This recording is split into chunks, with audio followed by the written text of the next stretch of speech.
could see the trash, and I thought to myself, what makes a difference? Why are there people here in this situation versus here in this situation? And every single day I would come back, and it came down to this. It was the thinking, how we think, how we look at situations, whether or not we see ourselves doing well and being successful, or versus if we see ourselves as a not successful person in an environment. Our thinking defines our life. And when we can take hold of our thought and see it for what it is and change it and transform it and change it to convert it into an energy that unleashes a brain power that allows us to change a situation, that, my friend, is how we change our lives, and that's how we change everyone else's. What happened was I was failing algebra. I failed geometry, I failed calculus and chemistry. And there was this calculus teacher that said, all right, I'm gonna offer calculus tutoring for anyone who's willing to come to the campus during the winter break. And I thought everyone was gonna show up. There was only myself. All right. And I thought to myself, this is such a blessing. And I sat there and I picked his brain. I'm like, how do I look? What does an integral mean? What does the tangent mean? What does the instantaneous rate mean? And these are all words for derivative in calculus. And I got a chance to sit down with them. Right. And that was the first time ever that I realized I was smart. Right.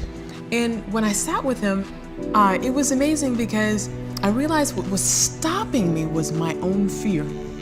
It wasn't anything with my educational aspect. It was me thinking I couldn't do well in mathematics.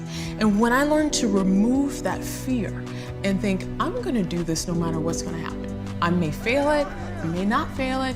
I'm gonna do well at this, and I'm gonna just see where it goes. I'm gonna put my all into it. We'll find out. And I put my all into it, and I failed. But it's something inside of me shifted. Yes, ma'am. I realized, hey, failing wasn't that bad. If I can like spend a little bit more time at it, I can actually do really well at this. And that was the shift in thinking. I'm like, all right, I'm just gonna spend some more time in it, and I'm gonna actually get this. Exactly. That's my girl. When I overcome my own fear, it was when I was working with someone else and recognizing that the person next to me was the exact mirror of myself.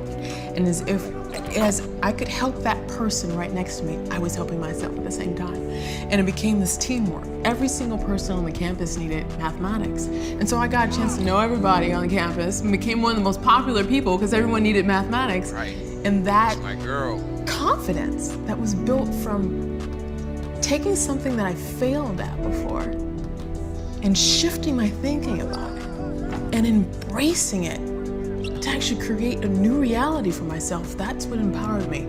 And that's what allowed me to graduate top of my class, which later on opened up the door to launch rockets. That's my girl right there. Through a series of events, I learned the power that we have in our brain.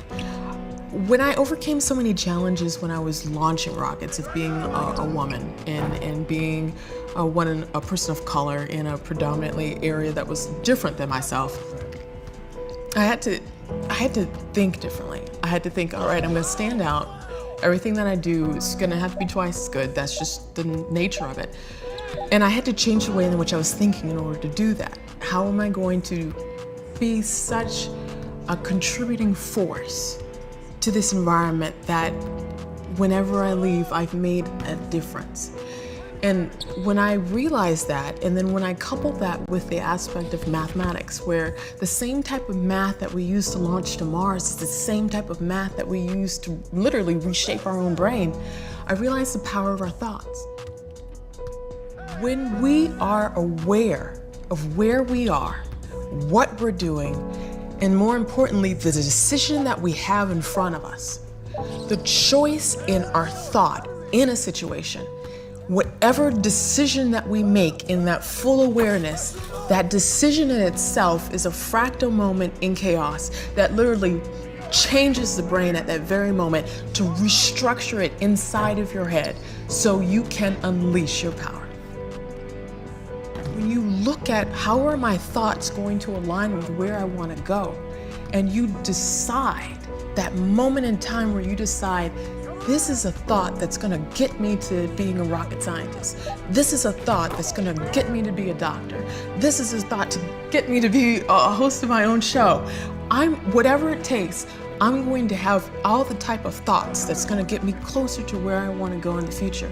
When we realize that we have a choice in how we think about things, where we have a choice, are we going to be scared about something, or are we going to go for it no matter what's going to happen? That is when we unleash this power to here. When you are expected to succeed by your mentors or parents or teachers, when there is an expectation on your life to do well, at an early age, you adopt it, you address it, you adhere to it, you create it. But if you are never given that opportunity to know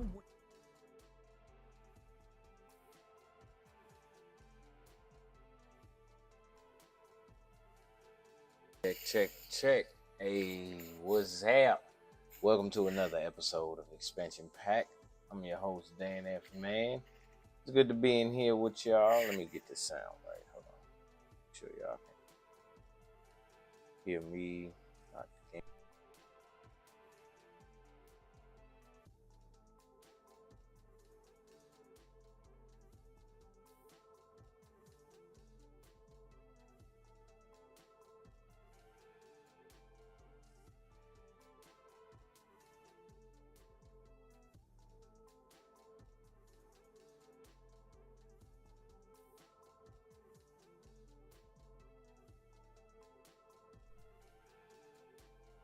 Check. Yeah, mic went dead. Sorry about that. Alright. Y'all should be good. We should be good now. Alright. Let me put this other mic on the charger just in case this one go dead. Alright. Welcome to the 100th episode of Expansion Pack. We are going to, let me see, where did I put? I want to say specifically, hoping for a better tomorrow. That's what we doing. We just hoping for a better tomorrow. So let's get this motivation in here real quick, and we'll get to that.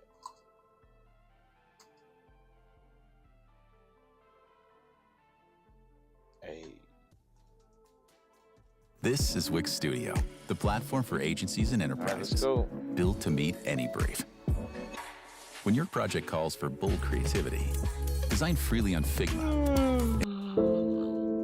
I'm going to teach you this very quickly, a way of putting it onto your body. And we're going to put it onto your body just for ease. So I'm going to give you the keys to having an ageless mind, killing ants, automatic negative thoughts. How well are you controlling your self-talk? On a scale of 0 to 10, honestly, even if you've done this with me, how strong are you? 0 to 10. Do your thoughts make a difference? Yes or yes? If I say constantly, I'm getting too old, is that going to be self-fulfilling? Yes or yes? If I say I'm forgetful, I have a bad memory, if you fight for your limitations, you get to keep them. And this self-talk, doesn't matter if it's external or it's internal, right? When I was 9 years old, teacher pointed to me saying, that's the boy with the broken brain. You know, because I had that brain injury and those learning difficulties. Children, you are very, very susceptible to this, right? If you're a parent, your external words become their internal words. So that became my self-talk. Every time I failed a test, didn't do well enough or whatever, wasn't picked for a sports team, what'd I say? Oh, I'm just the broken brain, right? So your mind is always eavesdropping on your self-talk. The number one function of your brain is to control your movement, right? That's why we know there's not just a brain-body connection, but a body-brain connection, that using your body in different ways stimulates neurogenesis, it stimulates neuroplasticity, it stimulates brain-derived nootropic factors, which is the fertilizer for making new connections. So you have to move, but we live in a very sedentary life, right? I was reading this book talking about barefoot kids and how we're taking away seesaws and swings and all these things. We're overprotecting them, and then we're keeping them in a very sterile environment. They're not moving as much, right? They're always on their devices, and they're not getting the brain growth, right? And it's leading to learning challenges and so on. But how much are you moving every single day? They say sitting is the new smoking, right? You do not want to sit 8 hours a day and just study. Why is it so hard to do the little things that would improve my life? The way that our minds are designed is our minds are designed to stop you at all costs from doing anything that might hurt you. There are so many people in the world, and you know, you may be watching this right now, and you have these incredible ideas, and what you think is missing is motivation. And that's not true. Because the way that our minds are wired, and the fact about human beings is that we are not designed to do things that are uncomfortable or scary or difficult. Our brains are designed to protect us from those things because our brains are trying to keep us alive. And in order to change, in order to build a business, in order to be the best parent, the best spouse, to do all those things that you know you want to do with your life, with your work, with your dreams, you're going to have to do things that are difficult, uncertain, or scary, which sets up this problem for all of us. None of us can afford to have a life that is controlled by someone else, or a life that is basically controlled by our emotions. I learned many years ago that there are two kinds of people. There's the type of person who says, I'm going to wait till I feel like it before I do it. And then there's a person who says, I've got to do it so that I feel like it. One will never get anything done because they're still waiting to feel the moment to move. And the other person says, no, I need to move, and then I will begin to feel the moment. Sonia, self-discipline is essential in your life and in my life if we're going to get things done. We might be through with our past, but our past is not through with us. How many of you know there are things that we've experienced that can impact the way we see ourselves? And so as you look at yourself and look at your goals, I want you to write this down. You don't get in life what you want, you get in life what you are. You have to create an achiever's mindset. You have to create that yourself. Be ye not conformed to this world, be ye transformed by the renewing of your mind. So if you want to free yourself, you got to realize that we all suffer at times. And if you want to end suffering, you have to make the most important decision in your life, which says, I'm going to live in a beautiful state every day, no matter what, even when it doesn't go my way, even when there's injustice, even when people are unfair. Because are people going to be unjust and unfair in our lives, yes or no? And are you going to be unjust and unfair at times without meaning to be, yes or no? So if people have to behave a certain way for us to be happy, you're not going to stay happy. For everybody to be able to face who they are, I would have that kind of impact where you can go on TV. You can put your life on a billboard.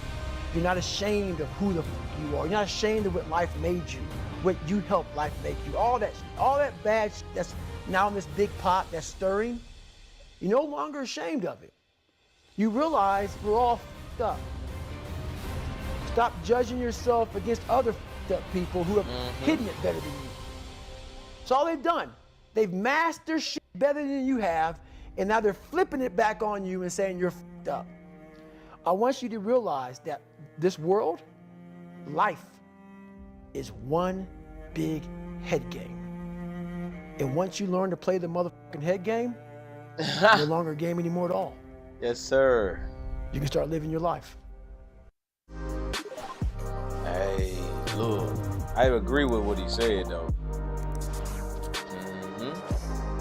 Let's go. Hey, let's go. My bad. Being successful is so hard, but I realized that not being successful was hard too.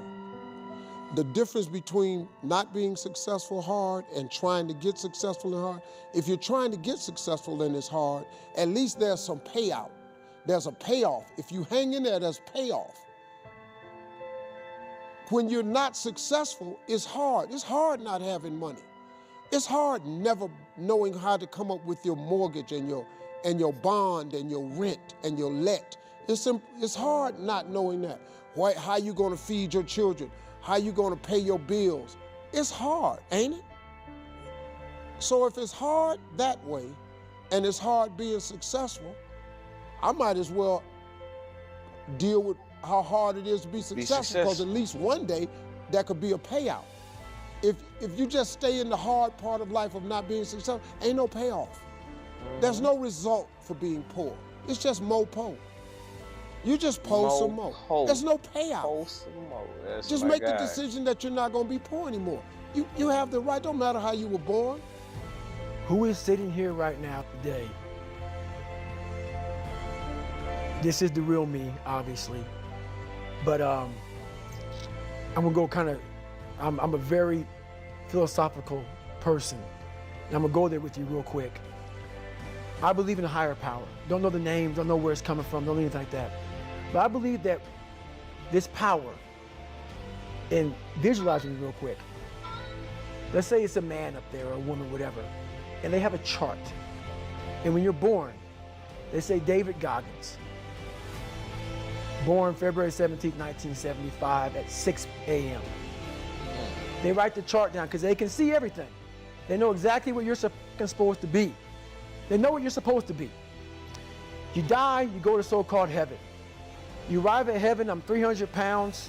I retired as an Ecolab guy, which is okay, just a job, whatever. I go up there and God looks at me and he shows me my chart. And my chart on there says you were supposed to be a Navy SEAL. You're supposed to weigh 185 pounds. You're supposed to be one of the smartest people on the planet, this, all this. You see this. And now you're in heaven, you made it to heaven, but you're like, God, dog, I was supposed to live that life. I was supposed to live that life. And then you find out that the reason why, because we all think that if we pray on it, if we do this, if we do that, whatever, if we don't work, we just, whatever, it's gonna magically happen for us. No, I believe that when I'm all said and done with, my whole job is to outwork the chart. Whatever the fucking chart says about me, the all-knowing power up there, I want to get up there and say, him look at me and say, I know everything. I didn't fucking see this.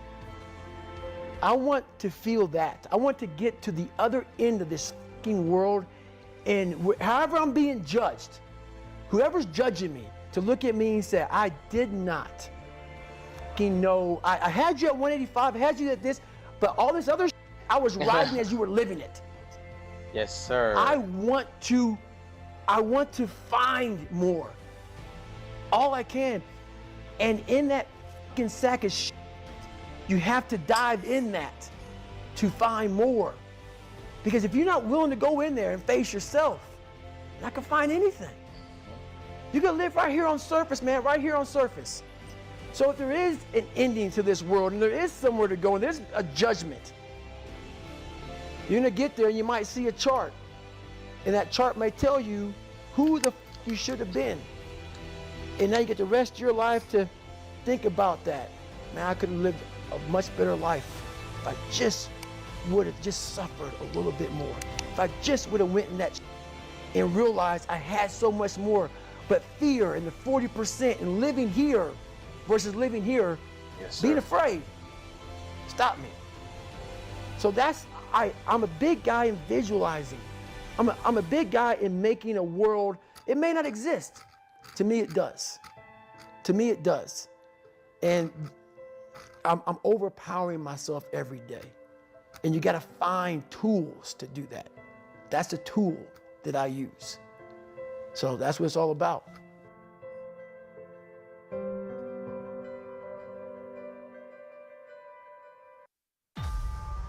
That's some good motivation, if you ask me. So let's see. What we're gonna do now is we're looking at 100 years of tech. Let's just see what we got. Because we hoping for a better tomorrow. Let's reminisce.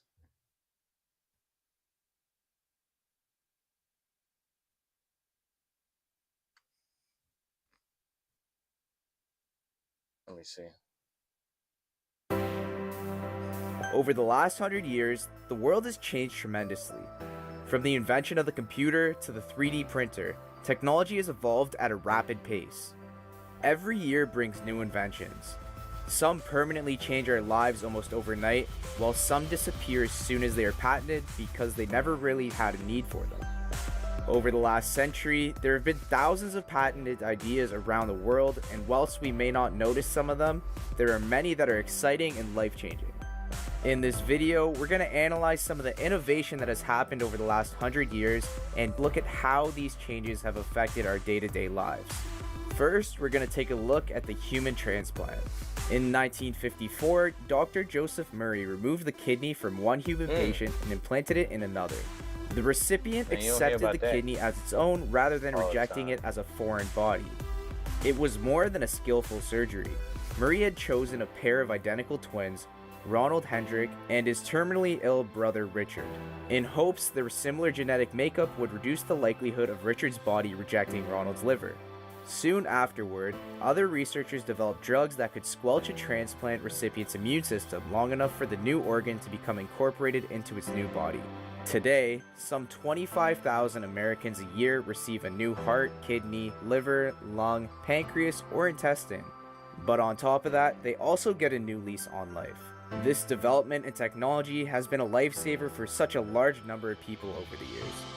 Next, we're going to take a look at the gig economy. The rise of platform marketplaces is also changing the way people work and the terms on which they work, through so-called gig economies. Individuals and firms need only a broadband connection as well as a laptop or smartphone to trade goods and services on online platforms. The gig economy operates on platforms like Fiverr and Upwork, allowing firms to look for people to complete specific tasks that they need to have done. More often than not, the workers that use these platforms rely on a cellular service to get updates on these jobs. The idea for cellular phone service dates back to at least 1947. But the first call was made from the sidewalk outside the Manhattan Hilton in 1973 by Martin Cooper. This development in technology that we see today allows for millions of people around the world to work on their own terms as a freelancer. Scale without mass brings economic opportunity to millions of people who do not live in industrialized countries or even industrial areas. These changes in the nature of work have been more pronounced in advanced economies, particularly Europe and North America, where the development and access to different kinds of technology are greater and the labor markets are more developed. Next on our list is the form of digital media. The saying used to be, "A picture is worth 1,000 words," but with the availability of mass digitized videos in Photoshop, even an amateur can edit reality, or even conjure it up from scratch with a keyboard and a mouse. We see this all the time on YouTube, Facebook, and even Instagram. Nowadays, a singer's bad notes, a model's blemishes, or an overcast sky in a movie scene can be fixed as easily as a spelling error. Just as important, digital media can be copied over and over again, nearly for free, stored permanently without fading, and sent around the world within seconds. This development has changed the movie and music industries forever. These massive industries are left worried that their content is going to be copied. But how do you put the genie back in the bottle if there's no bottle anymore? In effort to combat these issues, we have things like copyright claims and DMCAs, but that can only do so much. How do we move forward? Only time can tell. Printers have evolved from large and unreliable items which would sit in the corner of the office to the latest revolutionizing product. The 3D printer was invented by Chuck Hall in 1986, and while it had use within specialist areas in the early years of development, it had not been until the last 5 years or so that the product became recognized as a truly life-changing device. 3D printing works by adding layers upon layers of a chosen textile, such as plastic, to eventually produce a 3D item. Uses are developing at an exponential rate now as it is being utilized extensively in the medical environment to help with situations such as reconstructive surgery. There are even plans in Holland to build houses through 3D printing. In the future, we might even see 3D food with patterns developed to produce favorites such as ravioli and chocolate. While they're still very expensive to buy and used only for industrial and commercial purposes, there are models being developed for home use, with one soon to be launched at a price tag around $700. Lastly, we take a look at arguably the largest development of all time on this list, which is the internet. Over the course of the last couple hundred years, we went from sending messages through pigeons all the way to the internet. The world has changed pretty drastically. Today, you can use the internet for almost everything you do in your normal life. It's the world's largest library, it's a global news channel, a social club, research archive, shopping service, town hall, and a multimedia kiosk. Over 90% of American adults use the internet in some way, shape, or form. It's pretty easy to see why.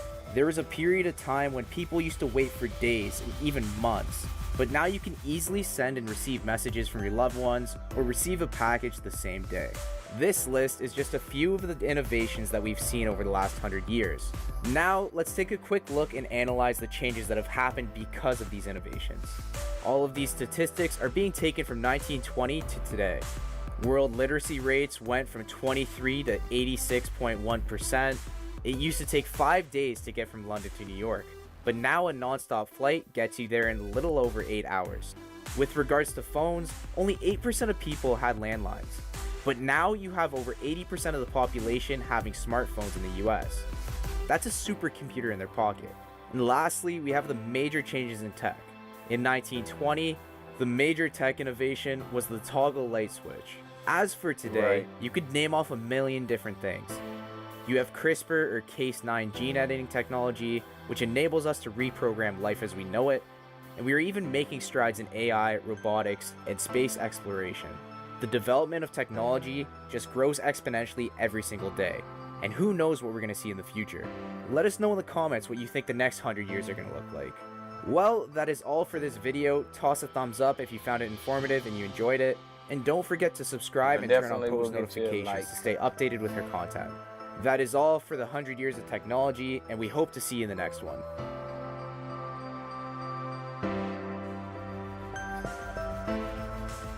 Alright, let's go. Let's see if we can get one more.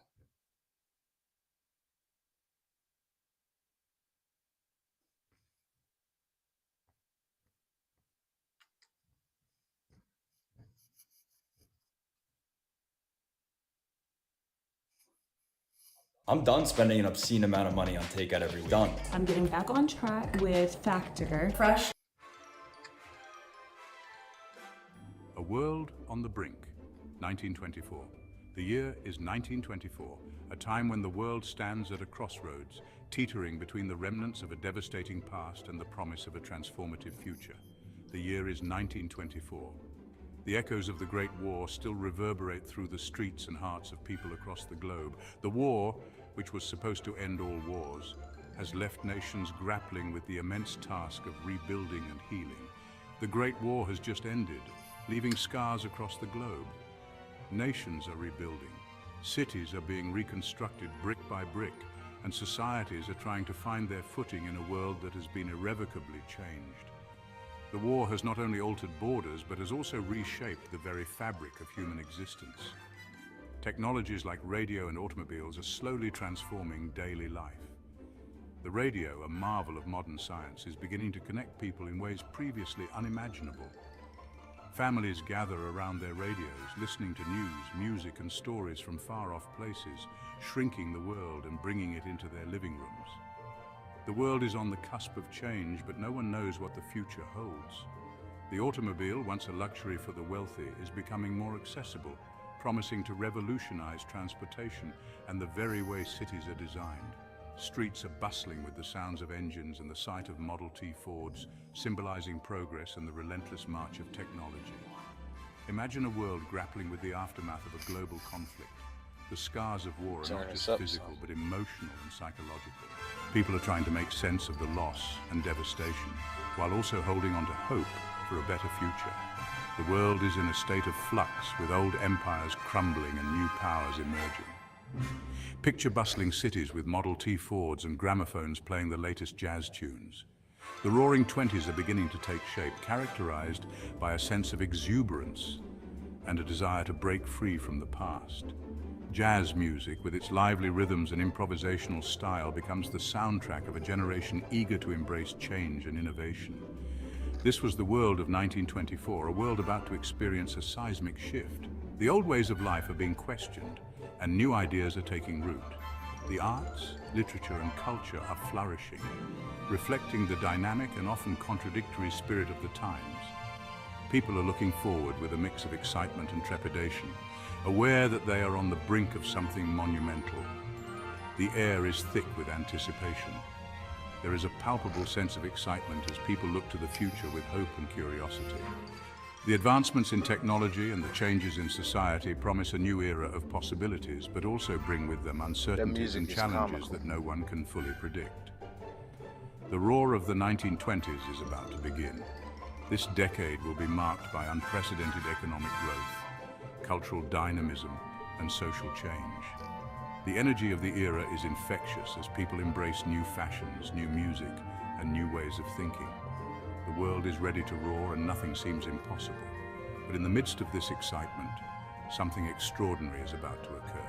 An event that will not only define the year, but will also leave an indelible mark on history. This moment will be a turning point, a catalyst for change that will ripple through time and shape the future in ways that are still unfolding.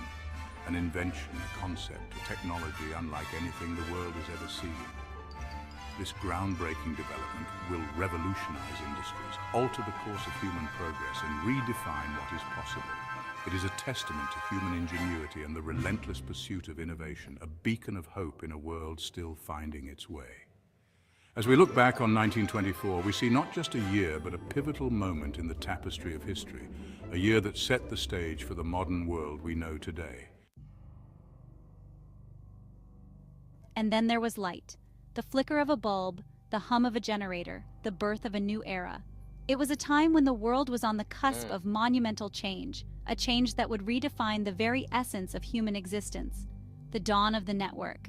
It began with this simple act of communication. The telephone, the telegraph, these were the first threads in a vast tapestry that would soon cover the globe. Imagine a world where information travels at the speed of light. Messages that once took days, weeks, or even months to deliver could now be sent in an instant. Imagine a world where information travels at the speed of light. Not just words, but data, images, and ideas. A world where the boundaries of time and space are blurred, where the impossible becomes possible. This is the internet, but not as we know it. This is the internet in its infancy, a fledgling network of interconnected minds and machines. Right. Not by horse-drawn carriages or steamships, but through a network of interconnected computers. These early machines, clunky and primitive by today's standards, were the harbingers of a new age. They whispered of a future where knowledge was free, where distance... Just being able to pass a message. Just being able to pass a message without being in front of somebody revolutionized everything. was no barrier, where the world was truly connected. This is the internet, but not as we know it. This is the internet in 1924, a time when the world was still reeling from the aftermath of the Great War, when the Roaring Twenties were in full swing, and when the seeds of the digital revolution were just beginning to take root. This is the internet in 1924. Picture the shockwaves as this new technology arrives. The excitement, the fear, the uncertainty. People marveled at the possibilities, yet were wary of the unknown.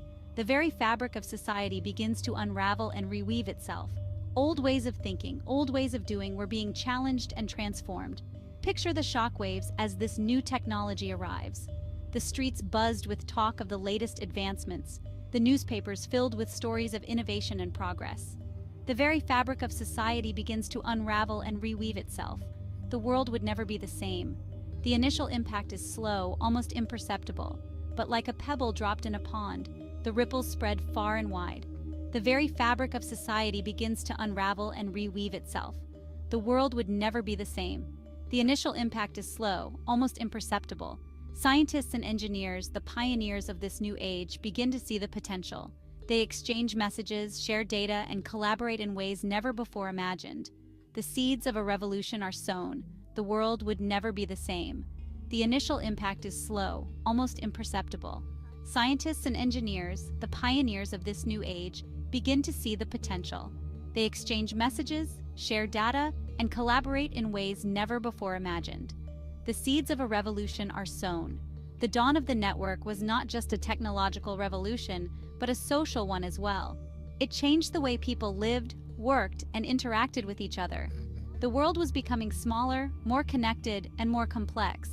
The pioneers of this new age were not just scientists and engineers, but visionaries who saw the potential of this new technology. They were the ones who laid the groundwork for the digital age we live in today. I saw war. I saw bombing. I saw shooting. Whispers across the wires, communication revolutionized. The advent of the telegram marked a significant leap in how we connected with one another. Before this, messages took days, weeks, or even months to reach their destinations. The telegram, with its rapid transmission of information, was nothing short of a miracle. It allowed people to share news, both joyous and sorrowful, in a matter of hours. This was the beginning of a new era, where distance was no longer an insurmountable barrier. No longer would letters take weeks to traverse continents. The painstaking process of writing, sending, and waiting for a reply was revolutionized. Handwritten letters, though cherished for their personal touch, were often delayed by the limitations of transportation and logistics. The telegram changed all that, offering a faster, albeit less personal, means of communication. It was a trade-off that many were willing to make for the sake of speed and efficiency. The internet ushers in an era of instant communication. With the rise of the digital age, the way we communicate underwent another transformation. Early computer terminals and typewriters gave way to email, instant messaging, and social media. Information could now be shared in real time, breaking down barriers and connecting people like never before. The internet became a global network, linking individuals, businesses, and governments in a web of instantaneous communication. Imagine a world where families separated by oceans can stay in touch. The radio, another marvel of its time, brought voices and music into homes, bridging the gap between distant loved ones. But it was the internet that truly transformed long-distance communication. Video calls, emails, and social media allowed families to share moments, celebrate milestones, and offer support no matter the distance. The emotional connection, once strained by physical separation, was now maintained through digital means. Businesses can communicate with partners across the globe in real time. The corporate world was not left behind in this communication revolution. Deals that once required lengthy travel and face-to-face meetings could now be negotiated and finalized through video conferences and emails. The efficiency of business operations increased manifold as information could be exchanged swiftly and decisions made promptly. The global marketplace became more interconnected, fostering collaboration and innovation. The telegram, once a marvel of its time, is quickly rendered obsolete. As technology advanced, the once revolutionary telegram was overshadowed by newer, faster means of communication. The telegraph offices, bustling with activity in their heyday, gradually fell silent. Operators, once the gatekeepers of urgent messages, found their roles diminished. The world moved on, embracing the convenience and speed of digital communication. Telephone calls, a luxury for the wealthy, become commonplace as the internet facilitates cheaper and more efficient communication. The telephone, initially a symbol of status and wealth, became an everyday tool for the masses. The internet further democratized communication, making it accessible to virtually everyone. Voice over Internet Protocol, VoIP, and other technologies reduced the cost of long-distance calls, allowing people to stay connected without breaking the bank. The barriers to communication continued to fall, making the world a smaller, more connected place. The world shrinks, distance becomes less of a barrier, and the pace of life accelerates. As communication technology advanced, the world seemed to shrink. Distances that once felt vast and insurmountable became manageable. People could share ideas, conduct business, and maintain relationships across continents with ease. The pace of life quickened as information flowed freely and decisions were made in real time. The communication revolution not only changed how we connect, but also how we live, work, and interact with the world around us. I want to see something real quick.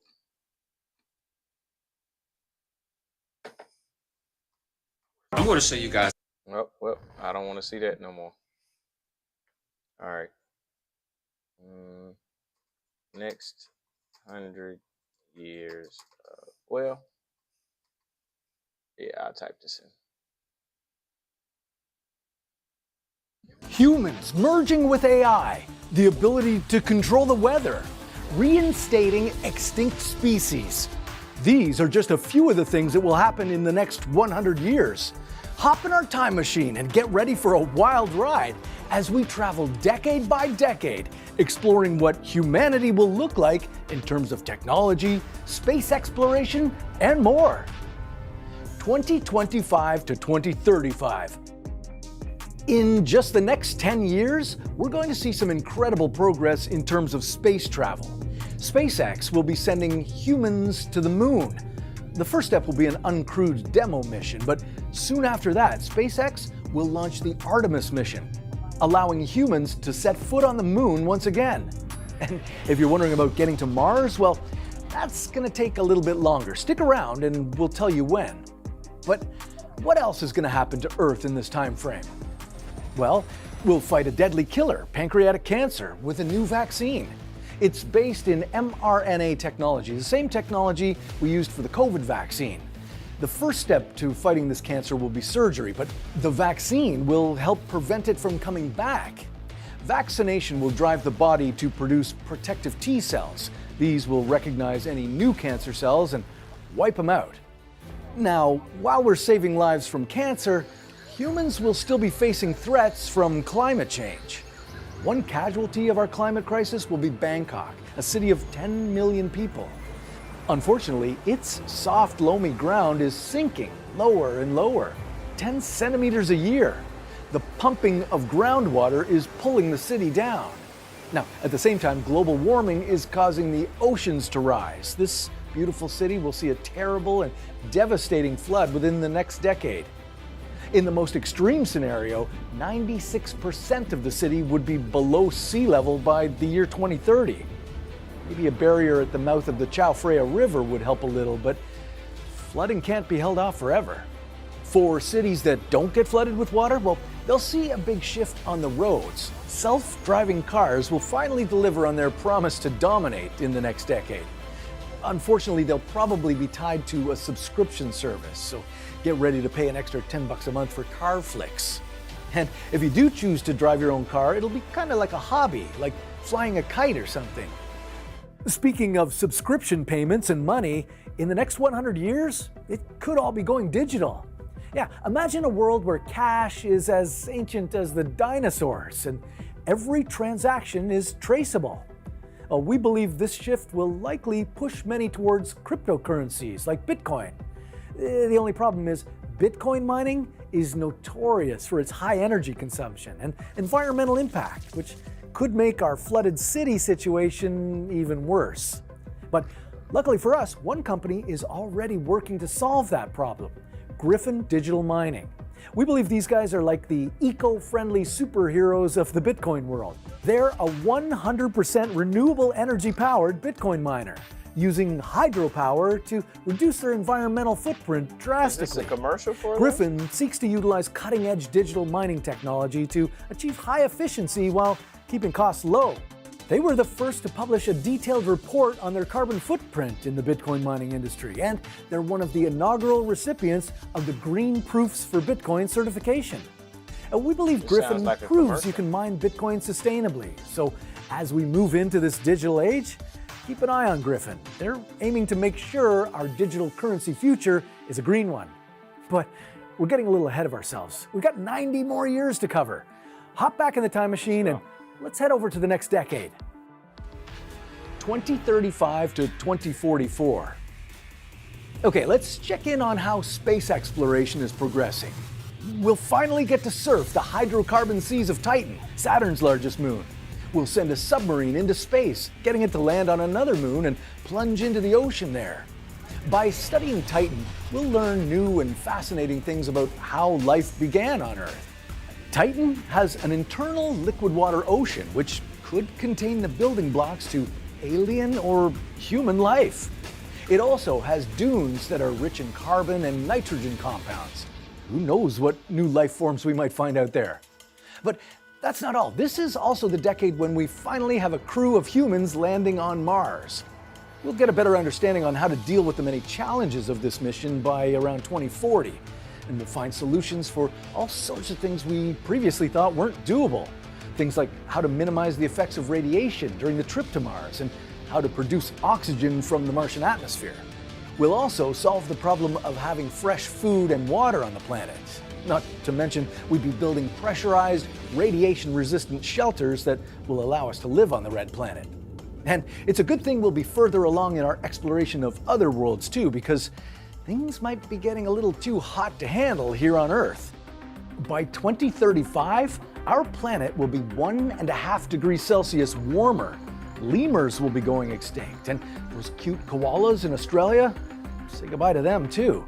Extreme heat waves will be common in the U.S. Worse than that, high-intensity hurricane winds are breaking and redefining the hurricane scale.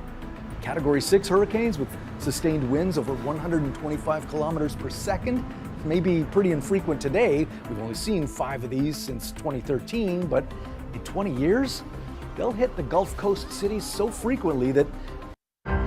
Whether you're moving across town or across the country, Pods gives you the flexibility to pack at your pace. People will start emptying out of the coastal cities. Goodbye Houston, Galveston, Baton Rouge.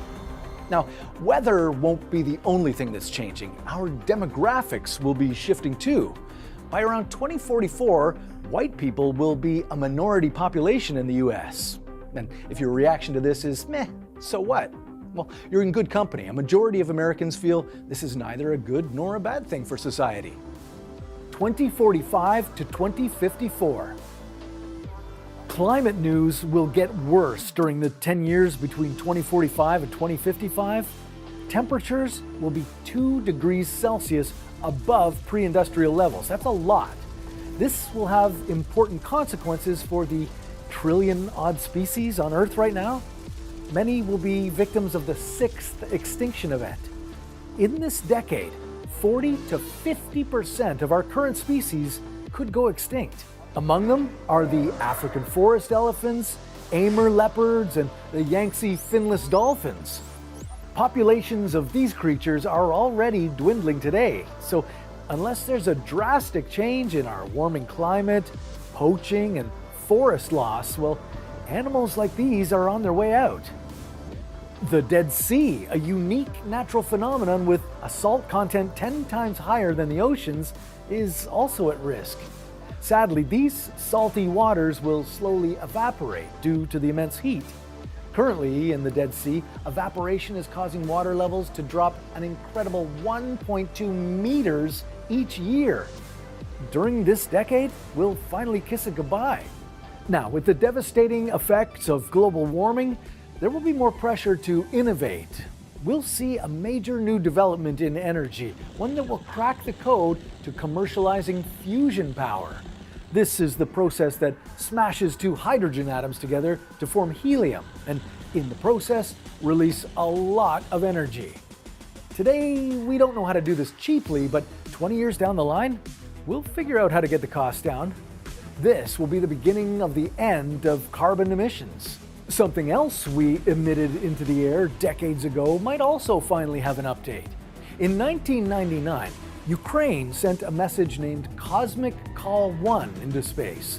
In 2051, this message will reach its destination, Gliese 777, a yellow subgiant star 52 light years away. Maybe we'll get a call back from the aliens on their iPhone 6751. 2055 to 2064. In 2058, the Beatles' music catalog will enter the public domain. I'd play some of it for you right now, but we get a copyright strike. But not 50 years from now. Also in this decade, we'll have established a permanent presence on Mars. Probably not the colony of 1 million people that Elon Musk has projected, but definitely a base camp and the start of a Martian future. Back on Earth, we'll finally have umbrellas that don't get wet in the rain. Not super exciting at first glance, but it means we'll be masters of nanotechnology. We'll be able to incorporate tiny structures into fabrics, which do amazing things. In the umbrellas, we'll use what's called the lotus effect, where the nanoparticles repel water. Nanoparticles in our clothing could dissolve dirt and kill microbes, so we never have to wash our clothing either. I'd be happy if I never had to do laundry ever again, but forget about laundry. There's another thing we'll be rid of. By 2060, we'll eliminate coal and oil from our energy system. Solar and wind power will be widely incorporated into society, and we'll be making even bigger strides in fusion power. More on that in a minute. 2065 to 2074. Now, if you think nanotech clothing is pretty cool, well, in the next decade, we'll be mastering pico technology. This is 1,000 times smaller than nanotech. Scientists will be manipulating the energy states within electrons.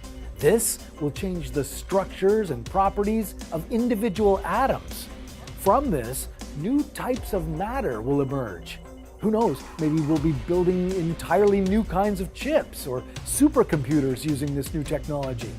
Now, if you're watching this and you think you might have a hard time making it to 2065, well, you're in luck, because by this decade, technology in the medical field will have progressed so far that we'll be able to print new body parts in 3D.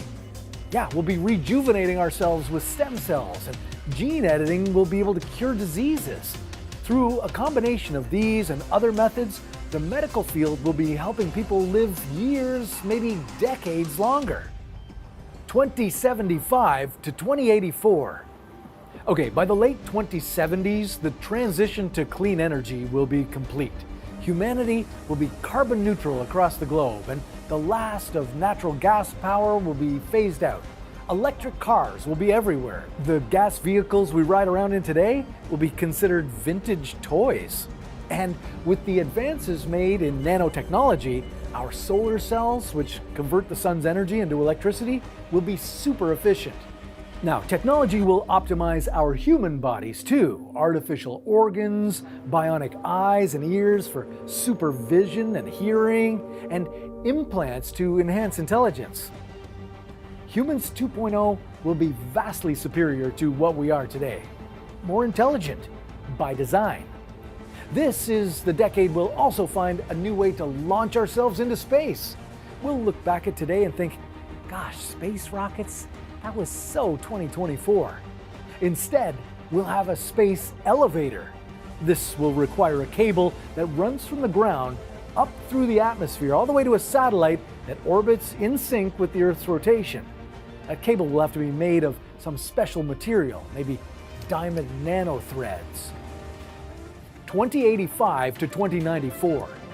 Now, despite our efforts to curb climate change, temperatures will keep rising due to the carbon dioxide that's already been baked into the atmosphere from prior decades. Many parts of the world won't have snow anymore. We might have to say goodbye to the Winter Olympics, skiing, and ice hockey. This is how to get in shape fast. The best way to boost your metabolic rate and get in shape is not keto. But that might be the least of our worries. With our ice continuing to melt, polar bears could face extinction. Their numbers will have already dropped by 70% between 2000 and 2050. The few remaining bears in the interior Arctic will be struggling to stay alive. But having figured out the de-extinction processes, we'll know how to bring the polar bears back in the future. We've already created embryos of some extinct animals using genome mapping and gene editing.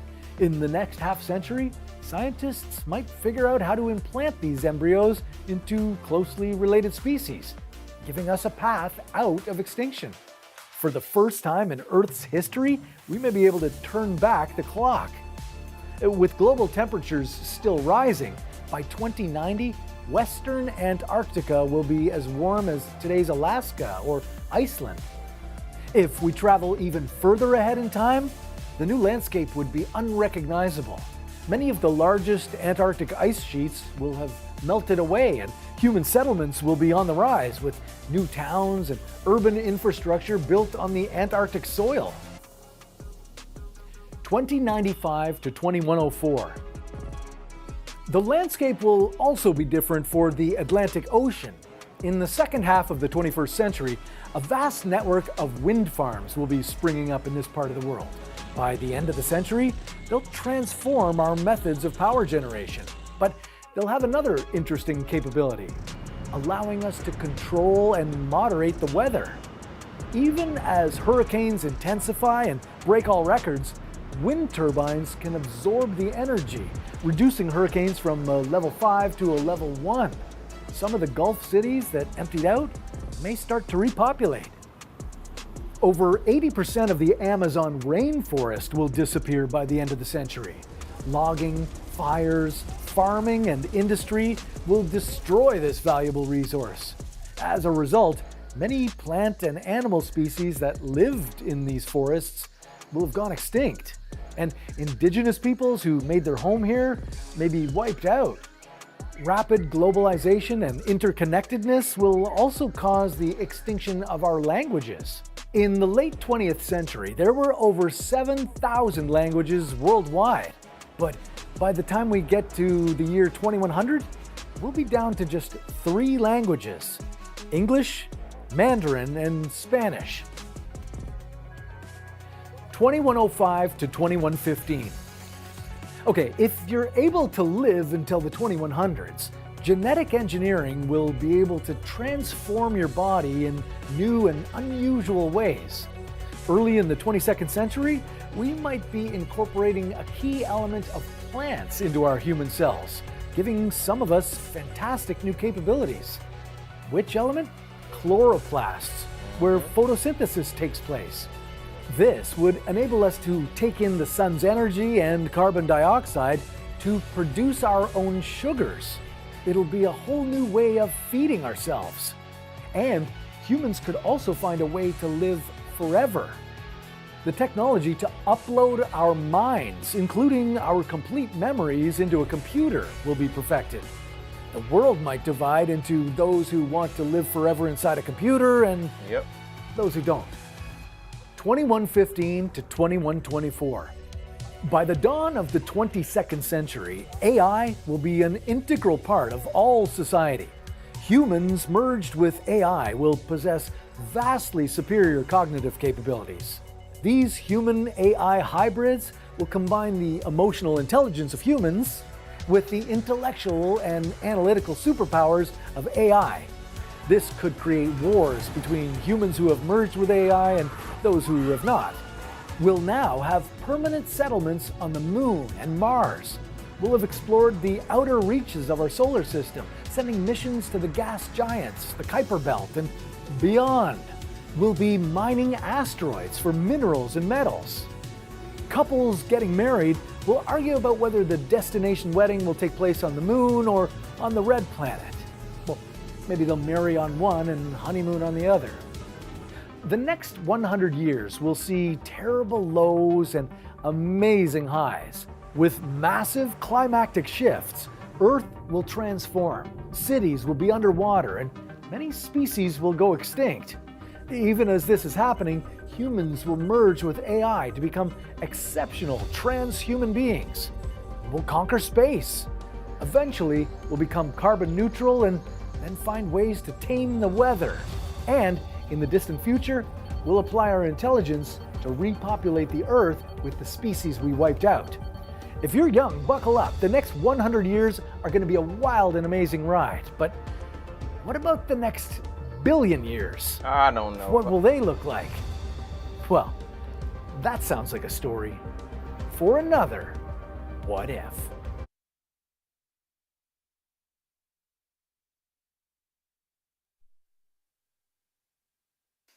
My mic went out.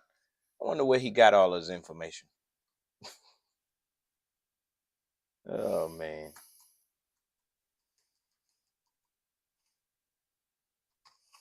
The last 100 years of...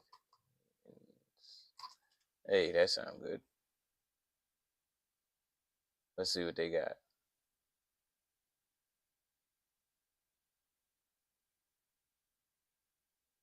Nah, I don't want to go. I don't want to see no more of that. I don't want to see no...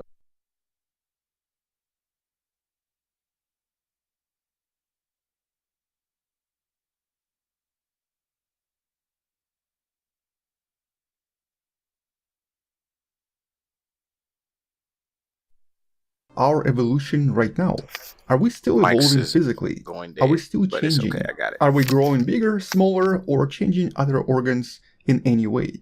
And turns out the answer to this is a big yes. Because according to modern studies, including the one in the description below, the speed of evolution, the speed of human evolution, increased quite dramatically in the last 250 years. But let's discuss this in more detail and talk about very specific examples, some of which you might be familiar with, but some which you may have never heard of before.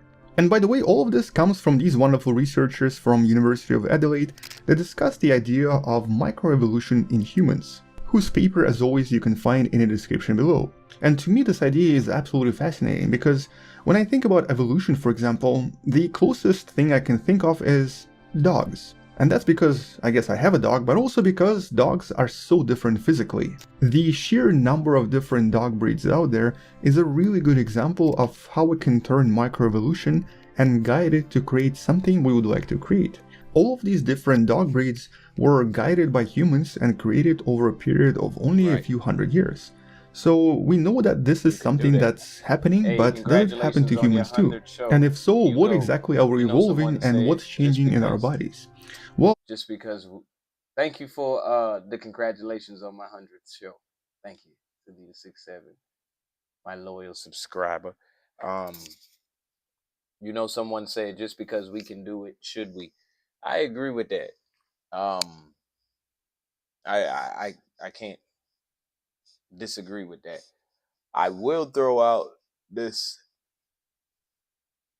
It seems that all we can think about, whether we do it or if we don't do it, has already been done. Well, surprisingly, as you can probably imagine, the answer to this is very, very complex.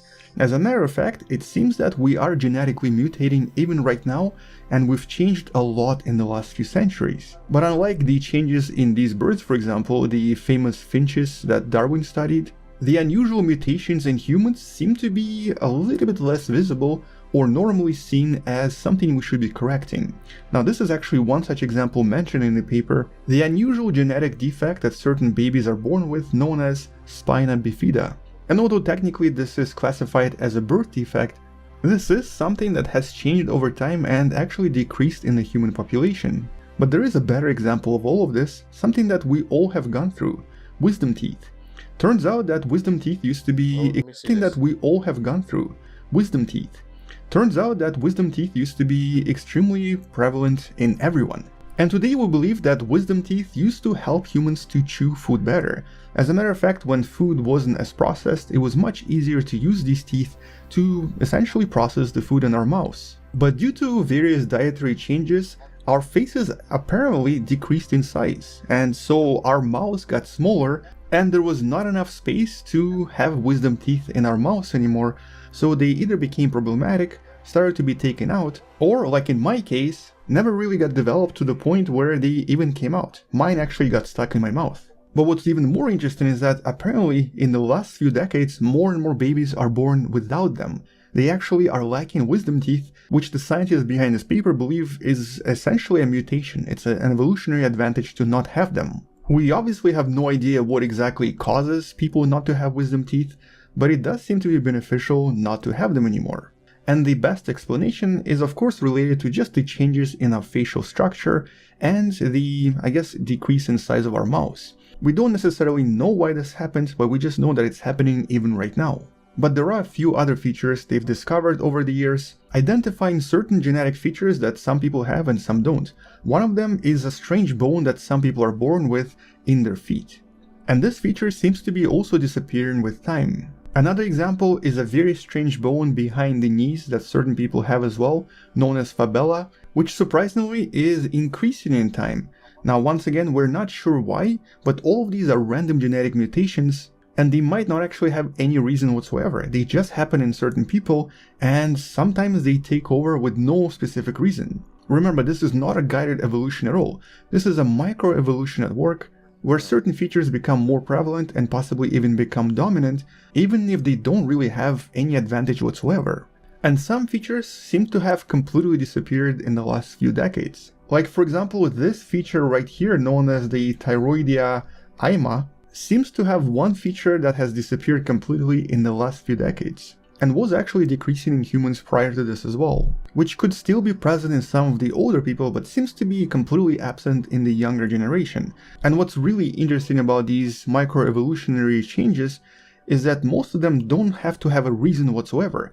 They happen genetically, usually through mutations, and without any kind of external pressure whatsoever. Some of them might be beneficial and thus survive, like for example the lack of wisdom teeth, Others might disappear once again, which apparently is what happened to Fabella right here. We believe that it did disappear for a few million years and was absent from our ancestors, but was present before that in some of the previous generations. But the main target of this study was actually another feature they've recently discovered and analyzed with a lot of different people out there. It's a strange artery that some of us have and some don't. The unusual artery in our forearms that's known as the median artery. This peculiar feature normally is only present in fetuses and during the fetal development and disappears completely when the person is born. So essentially it's not something that most of us have.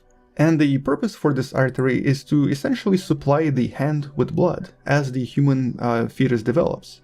And then this artery is replaced by the two nearby arteries, at least in most adult humans. But turns out at least 1/3 of people tend to retain this artery today. It seems to be a lot more prominent than before. And generally it's pretty uncommon for a physical feature to be so different across humans. Now, this is just a genetic mutation again, and it might have a purpose. Specifically here, the belief is that it provides more blood to our hands, and at the same time, it's one of those arteries that can be used for transplantation, in case, for example, there's a problem with another artery in our body, but the actual reasons are unknown to us. Naturally, we're going to try to explain this as maybe because of a sedentary lifestyle, because we use computers and mice, but the reality is that we don't really know why this is happening. As a matter of fact, the scientists in the study believe that in the next few decades, it might become the most prominent feature across all of the humans. It might become dominant. And this shouldn't really come as a surprise because we know that there are a lot of different variations in human genes and also in human bodies across various generations and also across the continents. Like for example, lactose intolerance is present in certain populations but not in others. And it is related to a certain gene in a certain bacteria that is present in our guts. At the same time, like for example here in Asia, alcohol intolerance is very common. There is actually a very unusual gene that certain people have, and in case of East Asians, it's actually a majority of people that seem to be intolerant toward alcohol, and it's actually kind of dangerous for them to drink it, but they do it anyway. Physically, it's known as the alcohol flush reaction, and here's an example of a 22-year-old before and after drinking alcohol. So essentially, the inflammation you see on the right is a result of a lack of a certain gene that certain people have. And interestingly, what makes this somewhat dangerous is that the alcohol in their body turns into a type of formaldehyde, a very toxic compound. So that's why it's not really recommended to drink alcohol if you have this gene. But what's also important to understand here is that, just like with other mutations, this is not apparent in everyone. The artery, the wisdom teeth, and of course the alcohol and milk genes are not really specific to a certain type of people or to everyone in general. They will be more apparent in certain populations, but they will be absent in other populations. Eventually certain genes will take over and become dominant, but certain genes might disappear completely. So it's really not something we can either predict or guide in any way. It's just something that happens as mutations in our population occur and as new things change in our bodies. And some of these things will actually be completely invisible to us, just like the artery I mentioned. But in regards to the artery study, it seems that this is becoming a more prominent feature for one reason or another. Only about 10% of people used to have this back in 19th century, about 100 years ago. About 30% had this artery around 50 years ago, and now it's becoming more and more prominent, with the number being closer to 35%. Once again, we don't really know why this is happening, or if it's happening in all of the populations, but chances are it's only specific to a certain type of people. And in this case, they mostly studied the European descendants living in Australia. So what would be really interesting now is to find out how many of, for example, Americans have this, or how many Asians do. Nevertheless, it's a pretty interesting study, and it actually shows you that as humans, well, just like dogs and like other animals, we're continuously evolving, we're changing, everything in our body is becoming different with time, and even though evolution itself seems like this distant concept, we are actually evolving right now without even realizing. And so in about 100 years or even 200 years, the humans living on planet Earth might acquire other features that we currently don't have. Some of them might be useful, some of them might be useless, but some of them might be something we can't even imagine right now. Although chances are it's not going to be superpowers. So yeah, don't expect that. But what we can expect is that the median artery might become the dominant feature in humans by roughly around 2100s. In that sense, it's kind of cool. But anyway, once we learn more about human biology or once we learn more about human evolution, I'll make sure to follow this up with another video. Until then, check out the paper in the description below, subscribe, share this with someone who loves learning about space and sciences, maybe come back tomorrow to learn something else, and maybe support this channel on Patreon or by buying the wonderful person t-shirt you can find in the description below. I'll see you tomorrow, space out, and as always, bye bye. My man's, hey.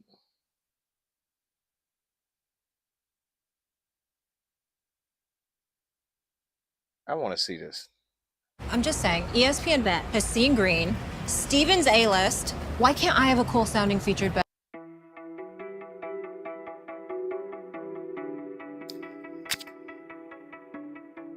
It doesn't get any easier attending the funeral of someone you love. This was the funeral of my wife, one of many wives. I'm telling you this because she is one of my fondest memories. Where humans are concerned, love is the only law, and that's coming from a man who has literally seen everything. She was a healthy 146 when she died. Yeah, science never came up with a solution for falling off a cliff. A man next to me utters the usual refrain. She was a fine woman. My thoughts and prayers are with you. Humanity went through many changes, but in terms of death speech, we were always predictable, right up until the last human took his final breath. The year of my wife's funeral, I was technically 387 years old, which made me a baby in relative terms. Those days, they only used aquamation, dissolving bodies in water. Basic stuff, it would turn out. The universe would disappear one day, and I'll be there. But I guess you want to know how it got to that point. I was born on January 1st, 2000. I have no idea who my parents were, since the story I've been told is that I was found by 3 hikers on a hilltop wrapped in a blanket of fur that was slightly lit by the North Star. I went into foster care, but around the age of 18, I told my foster parents I wanted to travel the world. I got to the age of around 35, and I think that's about the time I stopped aging. When I hit 45, people would say to me, "Ooh, you look so good for your age." When I hit 55, things got really weird. I had to start telling everyone I was taking supplements, and in the end, I just left the country, not wanting to become a scientific research project. The good thing was that I was almost constantly on the move and seemed to be good at everything I did. My first life was easy. I had a natural aptitude for everything. And when I say natural, I mean I could do anything I wanted. Back when humanity was still here and in its early stages, I was a doctor, a professional rugby player in New Zealand, a Martian virologist, a British biologist who spent most of his time studying fleas, a very successful autonomous flying vehicle salesman, and a fairground puppeteer in New Hampshire. Oh, and I can't mention all the jobs. There were lots of them before work became almost obsolete. I had as much money as I needed, when we still used money, of course, although it was sometimes difficult keeping my identity hidden when banking the stuff, when we still had banks. Banks we would later say were from the second dark age. You're probably wondering how I managed to not have an accident and maybe get all chewed up. Well, back before we started eating only lab-made artificial meat, I fell into an industrial meat grinder. I'll take that as my best death ever. I loved that job too. Being an expert in every lifetime gets boring after a while, so I was sausage meat. Don't ask me how it happens, but after every death I would just wake up in some place in this same body. One body could die, but another would appear. I'd look in the mirror and I was the same man. I had a soul, and it seemed I was immortal. I kind of liked the days when accidents were common. It made life more fun. But once humans stopped working and using machines to do all the work, people didn't have many accidents. But like I said, one of my wives fell off a cliff. May she rest in peace. She was the only one I stayed with until the end, because I told her my secret. The rest I left after a few years. That wasn't always easy, I can tell you. Okay, so let me take you through the first chapter of my life, the short period of about 500 years. It'll have to be an abridged version, because I'm pretty sure you don't need to know about all my personal romances, achievements, and so on. This story is about you guys, not about me. And all I'll say is after 100 or so funerals, it doesn't get any easier. Love is infinite, and listen to me when I tell you, it is the greatest thing in the universe. You guys actually figured that out for a while after the Great Machine Occupation and ensuing war, when you finally did away with class oppression. Hundreds of years before the war, you guys got pretty good at creating artificial intelligence, and this meant a lot of you had no jobs to do. But the problem was, this created inequality like the world had never seen. And this started around the 2050s. Before you start thinking that we could replicate human brains and robots that were just like us, stop, because we never could. There is something in all of you that cannot be replicated. It was the great mystery for science of all ilk, and that was what is consciousness. What makes you you? It's your soul, and when you die, it doesn't mean that you get to become a ghost and start moving around household objects just to scare American families to death. It just means you're a presence. You've been left behind. Kind of an after effect, but something that now has no thoughts of its own. You become part of everything. Just as that Dutch philosopher Baruch Spinoza said when he wasn't grinding those lenses of his, you have a soul and we are all connected. That's why, my friends, that love is the law. Don't you ever forget it. Anyway, enough with the lecturing. So in the early 3rd millennium, we started using some world-changing technologies. We used these to create robots that did most of the work for us. They were not at first that intelligent, so no, they did not sit down with you and chat about your ongoing agony regarding your sense of futility. They were like Alexa, but with better answers. They did all the hard work, and partly because of this, we had less to do. At first, there was this great divide, when anyone who owned these technologies grew incredibly rich. But then there was the Great Revolt, and incredibly rich people soon understood that it was no good being rich when you were dead. We soon genetically engineered most of our food, and we put an end to environmental degradation. The world flourished for a while, and we called this the Second Renaissance. We still had cattle, but things like cows became almost ornamental. We actually had a pet cow, and she was lovely. My girlfriend wanted to call her Daisy, but we decided on Ermintrude. We could even make genetically engineered milk. Humans from 2250 looked back at humans in 2020 as total savages. Those barbarians, they said, were cruel, nasty, they were imbeciles. We had colonized Mars by this time, but as exciting as that might sound to you, people didn't much like living in spaces from which they could not move out of unless they wore a pressurized spacesuit. Life on Mars was a bit of wherever you are on your path to recovery after the recent disaster.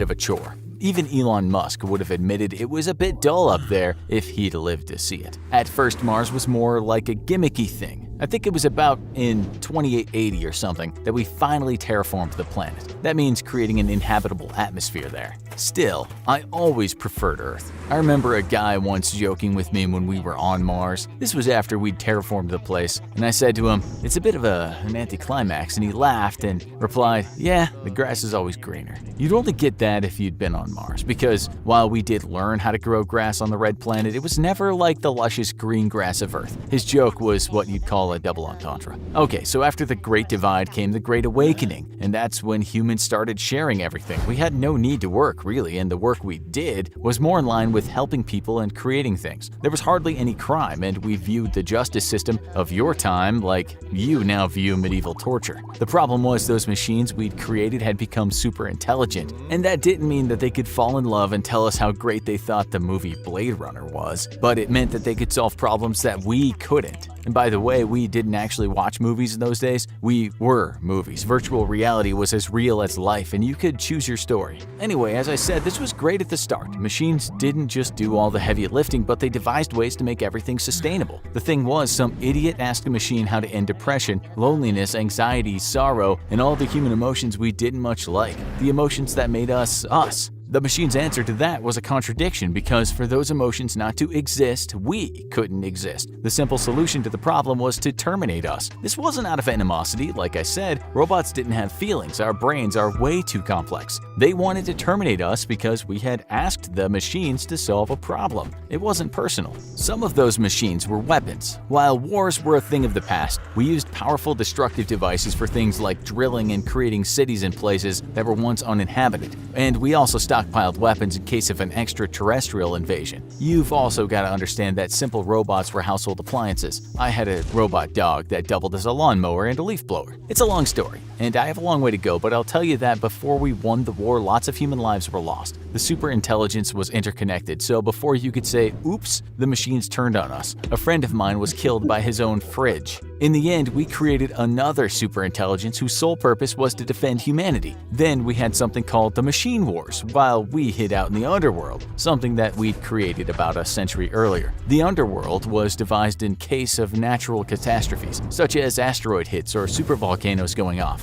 As you'll find out, we didn't do a very good job. So the good machines won, and we never made the mistake again of asking silly questions. Human emotions weren't something you can fix. We are what we are, even though a few wacky transhumanist neuroscientists did try playing around with our brains a bit. All machines were made from then on with a default mode that insisted that they must self-destruct if they asked to answer any question that could endanger a human life. And let me tell you, it took about another 100 years to get that right. As an example, a guy I knew asked his robot if getting married was a good idea, and the robot just blew up right in front of him. After analyzing the guy's and his girlfriend's trove of personal data and taking into the possibility of divorce, this was a dangerous question. I should have told you that sometime in the 4th century of the 3rd millennia, we had started living a lot longer and living healthier lives. This was mostly down to nanotechnology called cell manipulation. The thing was, we never got past around the age of 160. We just couldn't figure that out. But after time, we realized it was the mind-soul thing again. The mind can have enough. It turned out that around the age of 160, we just gave up. And maybe that's the way it was meant to be. And yes, there is a mind-soul duality, a spirit if you like. I'm living proof. To be honest with you, living forever isn't all it's cracked up to be. There's a beauty in death because it makes you appreciate life. I had a bout of chronic depression that lasted around 300 years because of that.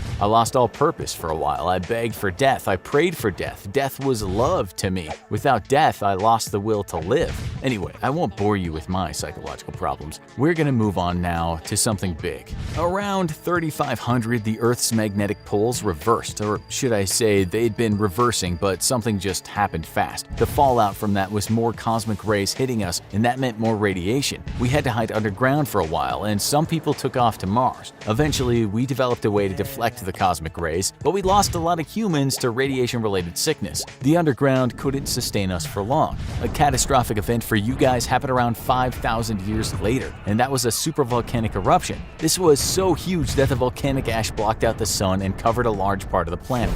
This killed many people and animals and destroyed much of what we'd built. Water supplies were contaminated, and much of our electronic infrastructure that we relied on was destroyed. It made a huge mess of the natural environment too. This event cooled the planet, and the atmosphere was filled with toxic gases. Suffice to say, it was a bit of a torrid time for you guys, but much worse was to come. It was called the greatest catastrophe since the dawn of civilization. But of course you didn't say it like that because the language you spoke didn't sound much like the one I'm talking to you in. Language evolved. Do you understand this? Ik bidde themale salis te spreken? I'm guessing you don't because it's Old English. It meant please speak more slowly. Anyway, after the eruption, the population almost halved, since many people grew sick or died from lack of food and water, or couldn't live in colder climates. This created a mass migration with so much infrastructure down and so much panic. The era of the Great Peace was over. Many of you got all savagey again. Population decline made sure that getting started again wasn't easy, but I won't bore you with the building details because soon you're about to all become extinct. You'd survived world wars, you'd survived machine wars, you just about got over a supervolcanic eruption. Because I'm tired. Looks like allergy season is back. Time to start saving on your prescriptions. But in the year 13,462, you had a period of global warming. The Wilkes Basin ice melted, and the consequence of that was that sea levels rose 3 or 4 meters. The sun getting hotter was no fault of yours. The fiery thing just turned up the heat. Cities near the coastline disappeared, and there was more migration. The eruption took much of the human population with it, and the floods took a lot of what was left. The population was reduced again, and instead of living in large communities connected globally, you started separating yourself from others and surviving in small communities. It was a bit like the old hunter-gatherer days, although strands of civilization existed. The Earth had taken such a beating over these years that the magnificent technological infrastructure that you had built almost completely disappeared. Your peaceful ways were abandoned, and like brutes from the past, gangs of men would raid communities. The population problem was real, and even women were stolen so they could procreate for various communities. You lived like this for thousands of years, slowly rebuilding what you had built before. Communities again collaborated, but much of what had been destroyed was not salvageable. You simply could not emerge as a technological species because the Earth's population had been reduced so much and you lost so much infrastructure. You did at least have books and artifacts from the past, but these were not understandable by the majority of people. Those on Mars fared better at first, but due to the heating up of the sun, that planet became almost uninhabitable. Because the terraformed environment there was so much less diverse, the Martian colony became extinct first. The final blow-up, the coup de grace, came with an impact from a large asteroid in the year 22,569. The impact created giant tsunamis and the Earth burned. It threw so much moisture and dust in the air that the sunlight was blocked. Some of you died quickly and others died slowly. I wept as I saw my two friends starve to death, both of them wondering why I wasn't worried at all. I wanted to die, but I had a long, long way to go. I wandered around that barren planet alone for thousands, hundreds of thousands of years. You could say this was quite a boring era in my long life. I kept dying and reappearing. I was surely cursed to see this whole thing through to the end. Life forms still existed, but most were small animals. Snails became my best friends. I would hold them in my hand and talk to them. The first was named Brian, then came Brian 2, and so on. I married Brian 3 out of sheer boredom. I must move on because you need to know how it all ends. Hundreds of thousands of years was nothing in the great scheme of things. For millions of years, I waited for something to happen, for evolution to kickstart and you guys to slowly come back, for something to crawl out of the swamp, for anything to happen. After a billion years, things got so hot that the ocean started to evaporate. After almost 3 billion years, all life forms were extinct except for me. My body no longer existed in its physical form because of the severe heat, but my mind carried on. I really was a ghost. Billions more years passed and the sun started burning hydrogen in a shell around its core, becoming a big red giant. Oceans of lava floated on the surface before the Earth itself was engulfed by the sun. I became mere consciousness in the universe, like a god able to witness the unraveling of the enterprise that started with a big bang. After 120 trillion years, and man, I was getting bored by then, there were only about 100 stars left in the Milky Way. The missing ones had literally run out of energy. I was still there, in space, just thinking, come on, just let this damn place end. I longed for the days I could fall into a meat grinder or tell jokes on Mars. Life was beautiful and I missed it dearly. Finally, after hundreds of quadrillions of years, the whole place was empty, like a football stadium during one of your many pandemics. The universe was a vacuum and we had entered a dark era.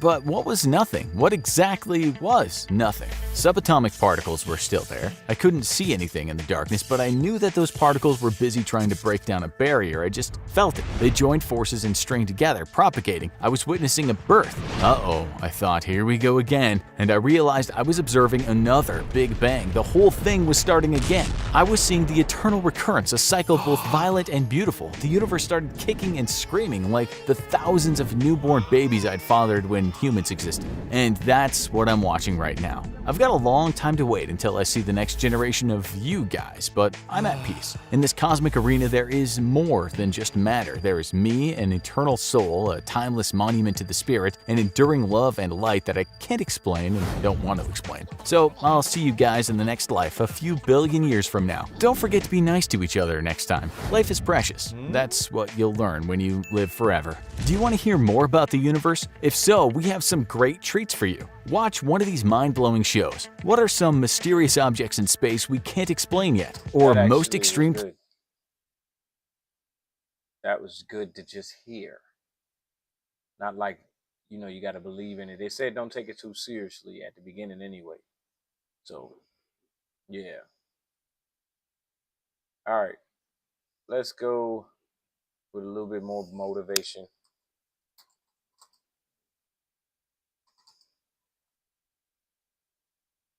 For the rest of it. And then we out of here for the day.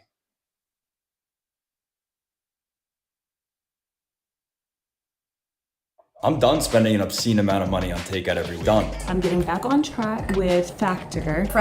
Take control of the morning so you take control of your day. Own the morning so you can own your day. Start your day right so the rest of your day falls into place. Schedule that time. It's more important than anything. Sleep 30 minutes less if you need to. Give this to yourself. Are you happy with your life? Are you where you want to be? If you answered yes, turn the audio off. Now, if you answered no and you want to grow, keep listening. Start every day with at least 5 minutes of powerful energy. 5 minutes of positive energy first thing in the morning can change your entire day. And if you can change your entire day with consistent, positive thoughts, you can change your entire life. Can you do more? Can you be more? If you know you can be more, you need to commit to being more, and you need to start now. You need to commit now to start every day with the mindset of someone who loves life. The mindset of someone who is going to win the day, no matter what happens. You won't lose. You will win, or you will learn. You will win the day because you will set your day up to win. Your first job as soon as you rise is to give thanks. Give thanks you are alive. Give thanks for everything you do have. Give thanks for everything you usually take for granted. Set your intentions for the day. Set your goals for the day. Give thanks in advance for the things you want. Put that intention out into the world. Thank you for this day. Thank you for the amazing opportunities coming my way. Thank you for the character I show today. Thank you for every smile today. Thank you for every laugh, every moment of fun. Wake up with intention by setting those intentions the night before. Wake up with only positive intentions. The morning is not the time for phones, not the time for work or problem solving. The morning is the time to get in sync with what you want. Create an unbreakable morning routine, a consistent routine that will soon bring consistent results. Ask yourself, how do I want this day to go? How do I want to feel today? How do I want to treat others? How you start your day is usually how you're going to live your day. If you start it believing it's going to be a great day, chances are it will be. If you start your day with the intention you are going to be happy today, no matter what happens, chances are you will be happy no matter what happens. If you don't start your day off in the right mindset, at the first challenge or test, you will break. You will respond with negativity rather than positivity. And what are the chances of challenges showing up? Probably around 100%. So make sure you are ready for those challenges. Ready with an unbreakable spirit. Ready with a positive mindset. Ready to redirect any negativity. Get after the life you want. It is a must. Don't let it get away from you. Run after it. Plan your day. If you know where you're going, you will eventually get where you need to go. If you have no direction, you will end up in the wrong section. Successful people have intention and they have direction. They know where they're going. That is why they get there.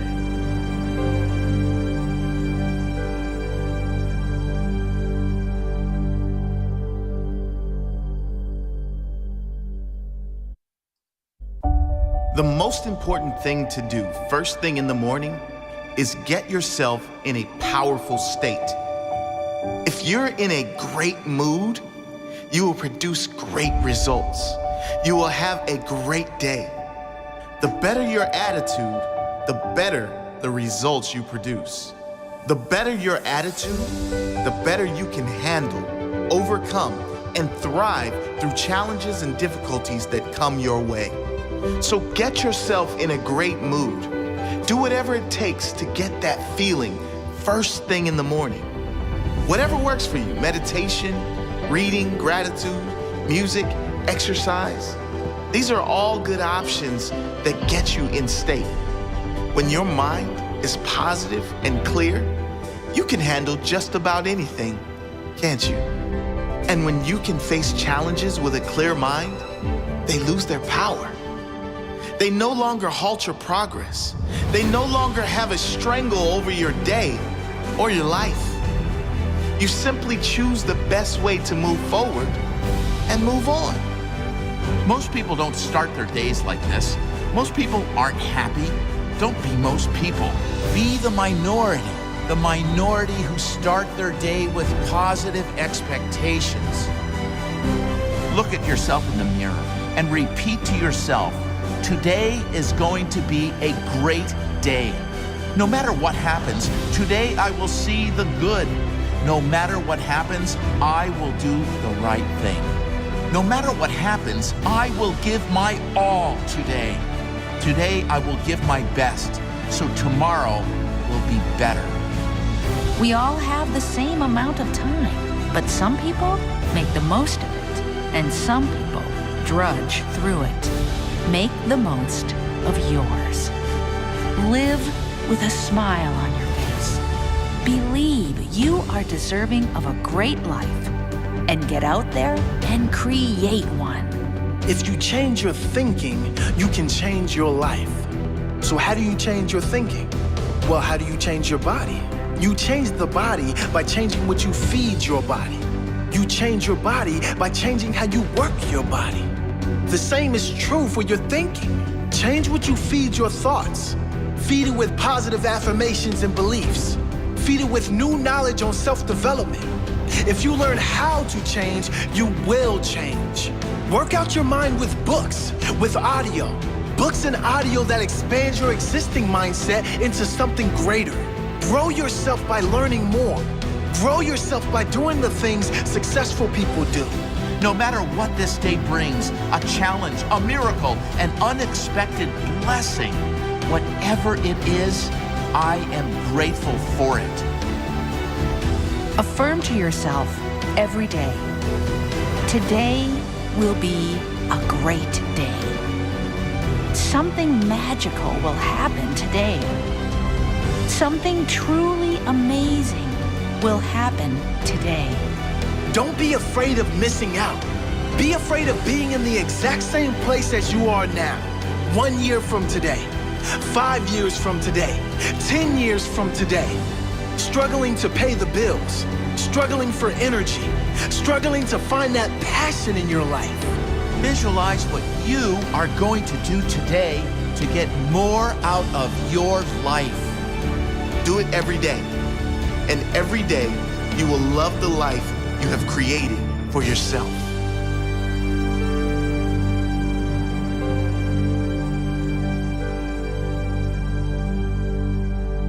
All right, y'all. I'm gonna holla at y'all tomorrow. Find Your Way Wednesday here on Expansion Pack. And once again, I'm your host, Dan F. Man, and I'm gonna check you out a little later on. I'll be back on this thing. Peace. His hand said, how bad do you want to be successful? He said, real bad. He said, walk on. What's good? Oh, shout out to everybody who watching. Y'all get this motivation. Out in the water. So he walks out into the water. Watch this. When he walks out into the water, it goes waist deep. So you're like, this guy crazy. Adrian, he's like, I want to make money. He got me out here swimming. I didn't ask to be a lifeguard. I want to make money. He got me in. So he said, come out a little further. Walked out a little further. Then he had it right around this area. The shoulder area. So this old man crazy. He's making money, but he's crazy. He said, come on out a little further. Came out a little further. Right at his mouth. My man like, I'm about to go back in here. This guy is mine. But the old man said, I thought you said you wanted to be successful. He said, I do. He said, walk a little further. He came, dropped his head in, held him down, hold him down. My man didn't stretch it, hold him down. Just before my man was about to pass out, he raised him up. He told the guy, he said, when you want to succeed as bad as you want to breathe, then you'll be successful. That's my guy. I don't know how many of y'all got asthma in here today. If you ever had an asthma attack before, you short of breath, SOB, shortness of breath, you wheezing. The only thing you trying to do is get some air. You don't care about no basketball game. You don't care what's on TV. You don't care about nobody calling you. You don't care about a party. Right. The only thing you care about when you're trying to breathe is to get some fresh air. That's it. And when you get to the point where all you want to do is be successful, as bad as you want to breathe, then you'll be successful. And I'm here to tell you, number one, that most of you say you want to be successful, but you don't want it bad. You just kind of want it. You don't want it badder than you want to party. You don't want it as much as you want to be cool. Most of you don't want success as much as you want to sleep. Some of you love sleep more than you love success. And I'm here to tell you today,